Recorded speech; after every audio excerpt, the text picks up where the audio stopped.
खबरें हैं वो यही हैं कि कहीं ना कहीं स्प्लिट कैप्टनसी हमें नजर आ सकती है आगे आने वाले दिनों में। बाबर आजम से यकीनन कैप्टनसी को लेने की बातें हो रही हैं।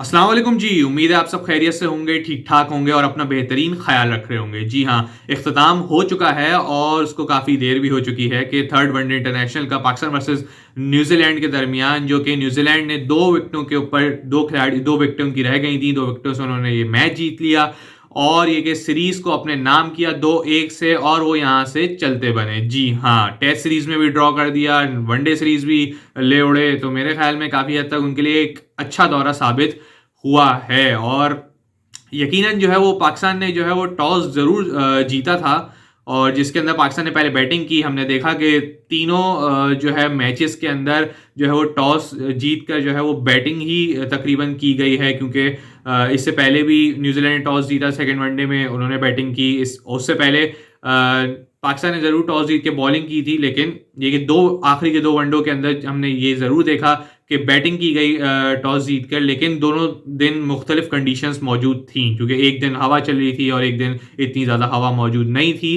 तो उस पर भी काफ़ी हद तक कंडीशंस का फ़र्क हमने देखा। और उसके बाद अगर हम देखूं और मैच पे मैं बात करूं, पहले मैं बात करूंगा कि पाकिस्तान ने बॉलिंग किस तरीके की। बैटिंग में तो हम बाद में आएंगे कि बैटिंग में क्या हुआ और किसने किस तरीके से परफॉर्मेंस दी है। बैटिंग के अंदर, बॉलिंग के अंदर अगर मैं देखूं तो पाकिस्तान ने अच्छी बॉलिंग नहीं की, लेकिन मुझे ऐसा लगता है कि पाकिस्तान ने, आपको नसीम शाह की जो कमी है वो ज़रूर महसूस हुई है और बाबर आजम को भी यकीनन काफ़ी हद तक ये कमी महसूस हुई होगी, क्योंकि हमने देखा कि न्यूजीलैंड के हमने शुरू से ऊपर से आउट नहीं किए, जिसकी वजह से हमें नए बॉल से जो विकेट्स मिलती थी, ज़्यादा 2 से 3 विकेटें मिलती थी, तो मेरे ख्याल में वो कट डाउन हुई। तो नसीम शाह के ना होने से काफ़ी हद तक हमें फ़र्क पड़ा है थर्ड ओडीआई में। और उसके बाद ये कि इससे पहले जो ओडीआई था, देखिए नसीम शाह ने अच्छी बॉलिंग की थी, जिसकी वजह से उनके शुरू में ऊपर बैट्समैन आउट हुए थे।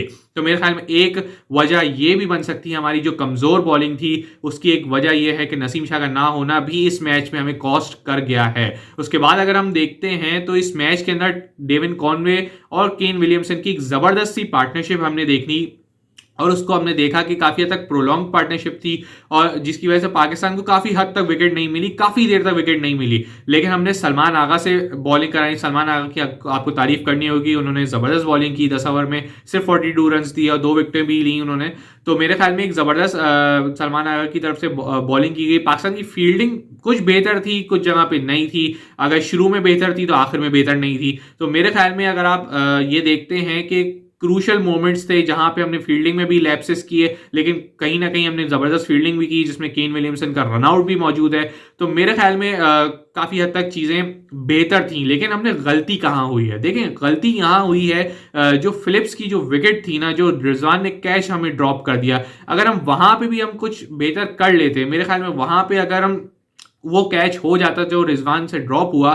कैचेस तो ड्रॉप हो जाते हैं, इसमें कोई मसला नहीं है कि कैच ड्रॉप हो जाएं, क्योंकि चाहे वो विकेट कीपर से हो, चाहे वो आर्म फील्डर से हो, कैचेस ऐसे ड्रॉप हो जाते हैं और कहीं ना कहीं सिचुएशन ऐसी बन जाती है। लेकिन वो एक जो कैच था जो रिजवान ने ड्रॉप किया है, मेरे ख्याल में वो एक कॉस्ट कर गया पाकिस्तान को, क्योंकि फिलिप्स इतनी ज़बरदस्त फॉर्म में लगे हुए थे। मेरे ख्याल में फिलिप जो थे वो आउट ऑफ सिलेबस आ गए पाकिस्तान के लिए, क्योंकि इस मैच के अंदर उन्होंने काफ़ी हद तक पहले भी रन कर रहे थे वो इस सीरीज में, लेकिन उन्होंने शायद सारी जो अपनी रन की जो भूख थी वो इस मैच में मिटा दी। क्योंकि अगर देख 63 रन की एक ज़बरदस्त इनिंग खेली, 150 से ऊपर का स्ट्राइक रेट था उनका। तो मेरे ख्याल में एक ऐसी बैटिंग मैंने बहुत कम देखने को मिलती है कि वनडे इंटरनेशनल्स में कोई बंदा नीचे से आके रन कर दे। पाकिस्तान से गलती वही हुई कि जहां पाकिस्तान रिलैक्स हो गया, हम आखिर में रिलैक्स हो गए, क्योंकि हमने केन विलियमसन को आउट कर लिया, हमने जल्द अज जल्द उसामा मीर ने विकेट्स ले ली, सलमान आगा ने विकेट ले ली, हम रिलैक्स हो गए कि जी अब तो मैच हमारे हाथ में है और अब मैच हम यहाँ से हम जीत जाएंगे। लेकिन फिलिप्स का जो आना और उन्होंने जो काउंटर अटैक करना शुरू किया, जो उन्होंने मारना शुरू किया है,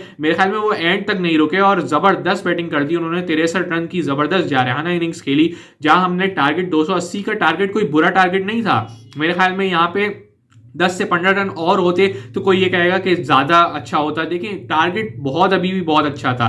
कराची की विकेट के लिहाज से टारगेट 280 रन बहुत अच्छा टारगेट था। न्यूजीलैंड ने भी सिर्फ 2 विकेटों पहले इसको जीता है। तो मेरे ख्याल में जो है टारगेट अच्छा सेट किया गया था, लेकिन ये कि हमने फील्डिंग में कोलैप्स हुए, जैसे रिजवान ने कैच ड्रॉप कर दिया, हमने एक्स्ट्राज ज़्यादा दे दिए। देखिए अगर एक्स्ट्राज हमने ज़्यादा 19 एक्स्ट्राज दिए, उन्होंने सिर्फ 5 एक्स्ट्राज दिए, तो मेरे ख्याल में ये काफ़ी हद तक डिफरेंस बन गया। आपने ना फास्ट बॉलर आपके विकेट ले पाए सिवाय मोहम्मद वसीम के, ना हसनैन ने विकेट ली, ना हारिस रऊफ ने विकेट ली, बिल्कुल ऑफ कलर थे दोनों। और मेरे ख्याल में देखा जाए तो जो एक्स्ट्रास का जो एक हुजूम होता है कि 19 रन के एक्स्ट्रास बहुत ज़्यादा मायने करते हैं, क्योंकि अगर आप यही 19-20 रन जो है वो मैटर कर गए इन दी एंड में। आपने देखा कि अगर कुछ ज़्यादा रन होते, जैसे बात हो रही है कि 280 से ऊपर टारगेट होता, तो मे बी ये टारगेट काफ़ी हद तक इंटरेस्टिंग सिचुएशन होती और हम ये मैच जीत जाते आराम से। लेकिन मेरे ख्याल में एंड में हमने अच्छी बॉलिंग नहीं की। फिलिप्स को मेरे ख्याल में हमने आउट करने की बिल्कुल भी कोशिश नहीं की। उन्होंने ज़बरदस्त लंबे लंबे छक्के मार के मेरे ख्याल में मैच ही बिल्कुल वन साइडेड कर दिया,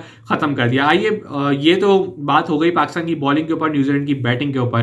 पाकिस्तान की बैटिंग के ऊपर बात करते हैं। न्यूजीलैंड ने अच्छी बॉलिंग की है, कोई बुरी बॉलिंग नहीं की न्यूजीलैंड ने। अगर मैं देखूं तो उन्होंने टाइट लाइन और लेंस पे बॉल करते रहे, अपनी जगह पे बॉल करते रहे, कोई ऐसे खास लूज बॉल्स नहीं दिए। लेकिन हमने बैटिंग में मैं बात करूंगा, पहले बाबर आजम पे बात कर लेते हैं। बाबर आजम देखें वो अपनी पूरे करियर में 4 दफा स्टंप्स आउट हुए हैं और 3 दफा वो इस सीरीज में आउट हुए हैं स्टंप पे। तो मेरे ख्याल में एक कमजोरी तो उनकी जो गुगली पे वो फंसते हैं वो तो दुनिया के सामने थी ही। एक और कमजोरी आ गई कि जी वो स्टंप भी हो जाते हैं आराम से, जहां पे बॉल ज्यादा ब्रेक कर रहा होगा, शार्प टर्न ले रहा होगा, वो क्रीज से निकल के फौरन आउट हो रहे हैं। तो मेरे ख्याल में काफी हद तक परेशान कुन और हैरान कुन बात है, क्योंकि बाबर आजम के लिए ये सीरीज भी इतनी खास अच्छी नहीं गई। मेरे ख्याल में जहां दूसरे मैच में उन्होंने रन्स किए, लेकिन वो भी तनकीद का निशाने बन गए और मेरे ख्याल में उन रन्स ने भी हमें कुछ नहीं दिया। इस मैच में भी अगर हम देखते हैं बाबर आजम फिर 4 रन बना के पवेलियन लौट गए। तो मेरे ख्याल में बाबर आजम की जो फॉर्म है और शायद मेरे ख्याल में कैप्टनसी का जो प्रेशर है वो वाजे तौर पे अब नजर आ रहा है और काफ़ी हद तक जो है वो प्रेशर वो हैंडल नहीं कर पा रहे हैं कैप्टनसी का। वो एक अच्छे बैट्समैन ज़रूर हैं, लेकिन अच्छे कप्तान वो यकीनन अभी तक साबित नहीं हो पाए हैं। उनका रिकॉर्ड अच्छा है वनडे के अंदर, लेकिन मेरे ख्याल में जो टेस्ट की कैप्टनसी है और T20 में जो आपके हार हुई है बड़े टूर्नामेंट्स में, मेरे ख्याल में वो एक प्रेशर नजर आता है। तो मेरे ख्याल में बैटिंग में बात करूं तो फ़खर जमान ने एक ज़बरदस्त इनिंग्स खेली है, नो डाउट एक बहुत अच्छी इनिंग्स थी और ये कि उन्होंने तेज खेलने की कोशिश की। रिजवान ने जो इनिंग खेली है मेरे ख्याल में इससे बेहतर हो सकती थी। मैं देख रहा था मैच में कि जी वो जब भी उनकी बॉलें ज़्यादा होती थी रन्स कम होते थे। तो मेरे ख्याल में ऐसा लग रहा था कि रिजवान जो है वो बस अपनी बैटिंग को करना चाह रहे हैं, अपने रन्स मुकम्मल हो जाए। मेरे ख्याल में इससे बहुत बेहतर खेल सकते थे, इससे और तेज खेल सकते थे। एक अजीब सा फजूल सा शॉट खेल के वो इस सोडी की बॉल पर आउट हुए हैं। तो मेरे ख्याल में जो है वो इससे बहुत बेहतर इनिंग्स खेली जा सकती थी। सलमान आगा की मैं बात करना चाहूँगा। देखें क्या ज़बरदस्त उस लड़के ने नीचे से बैटिंग की है। मेरे ख्याल में लोअर ऑर्डर आके इतनी अच्छी 45 रन की इतनी अच्छी ज़बरदस्त इनिंग्स खेलना एक बहुत ज़बरदस्त बात है। उन्होंने चारों तरफ ग्राउंड के शॉट्स खेले हैं और मेरे ख्याल में एंड में हमारा जो स्कोर आगे तक पहुँचाने में 280 तक पहुँचाने में जो ज़्यादा हद तक किरदार रहा वो सलमान आगा का ही था, जो इन्होंने इतनी ज़बरदस्त और अच्छा पोटेंशियल दिखाया। उन्होंने अपनी जगह को सीमेंट करते जा रहे हैं, टेस्ट क्रिकेट में भी, वनडे क्रिकेट में भी। मेरे ख्याल में अब तो वो T20 क्रिकेट में भी अपने आप को देखने लगे होंगे कि मैं इस फॉर्मेट में भी परफॉर्म कर सकता हूं। तो मेरे ख्याल में चीज़ें जो हैं वो काफ़ी हद तक अच्छी नहीं रही पाकिस्तान के लिए। होम सीज़न एक डिज़ास्टर सीज़न रहा। ऑस्ट्रेलिया से आप ले लें, इंग्लैंड पे आ जाएं, न्यूजीलैंड पे आ जाएं, तो मेरे ख्याल में एक ज़बरदस्त सीज़न को हमने बर्बाद कर दिया और एक जो सीज़न हम अपने हक में कर सकते थे, जो सारे मैचेस हम जीत के वर्ल्ड टेस्ट चैंपियनशिप के फाइनल खेल सकते थे, ओडीआई रैंकिंग में नंबर 1 हो सकते थे, हमने सब कुछ बर्बाद कर दिया। अब जो खबरें हैं वो यही हैं कि कहीं ना कहीं स्प्लिट कैप्टनसी हमें नज़र आ सकती है आगे आने वाले दिनों में। बाबर आजम से यकीनन कैप्टनसी को लेने की बातें हो रही हैं कि उनसे वापस ले ली जाएगी कैप्टनसी। तो मेरे ख्याल में हद तक चीज़ें नज़र भी सही आती हैं, क्योंकि उनसे कैप्टनसी हो नहीं रही। वो वर्ल्ड के दुनिया के बैट्समैन है, इसमें किसी को कोई शक नहीं है, लेकिन वो कप्तान इतने अच्छे नहीं है, ये बात तो हम सब जानते हैं और नज़र भी आना शुरू हो गया। टेस्ट की कैप्टनसी यकीनन आपको एक अलग हाथों में देनी होगी। ओडीआई में अगर आप चाहते हैं कि यकीनन ओडीआई में आप कंटिन्यू कर सकते हैं, बाबर का रिकॉर्ड भी बेहतर है ओडीआई के अंदर, लेकिन आपको टी20 में अब अगला वर्ल्ड कप अगले साल होगा, 2024 में होगा, तो मेरे ख्याल में वहाँ आपको देखना होगा कि उसके लिए आपके पास काफ़ी अच्छा टाइम है, तो एक नया कैप्टन अच्छा टाइम ले सकता है और चीज़ें डेवलप कर सकता है, अपनी टीम बना सकता है अपने अंदाज के साथ। तो मेरे ख्याल में ओडीआई में तो आप चल सकते हैं बाबर आजम के साथ, इसमें कोई कबाहत नहीं है, क्योंकि वर्ल्ड कप बस सर पे ही है कुछ महीनों के अंदर, तो इसमें नया कैप्टन लाना एक फजूल सी बात होगी। आप इसी यूनिट को साथ लेके चलें, उनको बैक करें बाबर आजम को, और यकीनन जो है वो आप इससे कुछ ना कुछ बेहतरी वनडे में लेकर आ सकते हैं। लेकिन टेस्ट और टी20 में आपको काफ़ी हद तक सोचना होगा कि आपको तब्दीलियों की ज़रूरत है, और स्प्लिट कैप्टनसी ही इस वक्त बेहतर हल नज़र आती है, ताकि प्रेशर भी कैप्टनसी पे से कम होगा बाबर आजम से, और वो एक बेहतर परफॉर्मेंस दे सकते हैं आगे आने वाली जो भी हमारी जो मैचेस होंगे, जो भी अब सीरीज़ होगी। अब तो खैर लंबा ब्रेक है, इसके बाद हमारी सीरीज़ अब वापस न्यूजीलैंड से ही हमने खेलना है, जो पाकिस्तान में दोबारा टूर करेंगे वो। तो मेरे ख्याल में अब तक काफ़ी हद तक लंबा ब्रेक है, काफ़ी हद तक सोचने का टाइम है, चीज़ों को और बेहतर करने का टाइम काफ़ी हद तक मौजूद है। तो आज की वीडियो में इतना ही, आपसे इजाज़त लेंगे। चैनल में वीडियो को लाइक कीजिएगा, चैनल को सब्सक्राइब भी कीजिएगा, दुआओं में याद रखिएगा, अपने मेज़बान को इजाज़त दीजिएगा। अल्लाह हाफिज़।